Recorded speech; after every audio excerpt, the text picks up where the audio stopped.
তো গাইস, আমাদের পাড়ার 24 পরবে ধুলোটের ভিডিওটাই তোমাদের সাথে আজ আমি শেয়ার করছি। আজকে হচ্ছে ধুলোট, আর এই ধুলোটের ব্যান্ডটা দেখছো প্রথমেই যে ব্যান্ডটা, এই ব্যান্ডটা আমাদের প্রতি বছরই গ্রামে আনা হয়, খুব ভালো লাগে। তারপরে এই যে দেখছো রাধা কৃষ্ণ, আমাদের পাড়ার ছোট ছোট বাচ্চাদেরকে সাজানো হয়। তারপরে এই যে কীর্তন, কীর্তন পরে আসছে মা দুর্গা আর শিব। এই যে ছোট ছোট বাচ্চাদেরকে এত সুন্দর সাজিয়েছে, তারা এতটা গাড়ির মধ্যে বসে ধৈর্য ধরে থাকে, এটাই অনেক বড় ব্যাপার।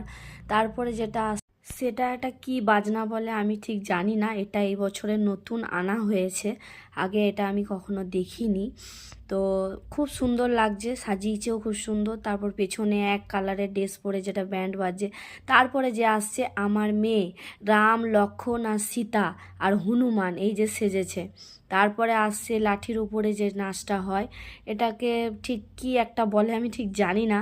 তো খুব সুন্দর হয়েছে, তোমরা অবশ্যই জানাবে কেমন হয়েছে কমেন্ট করে। কিছু কিছু বাইরের থেকে আমাদের মানুষ নিয়ে আসে সাজাবার জন্য, আমাদেরকে আনন্দ দেওয়ার জন্য। তারপরেও এই যে আসছে, এটাও কিন্তু এই বছরের নতুন বানিয়েছে, মানে আমরা এর আগেও কখনো দেখিনি। যে হাত দিয়ে সবাইকে টাটা দিচ্ছে, মানে খুব একটা মানে এনজয় ফিল করলাম আমরা, এত সুন্দর করেছে, মানে কি বলবো।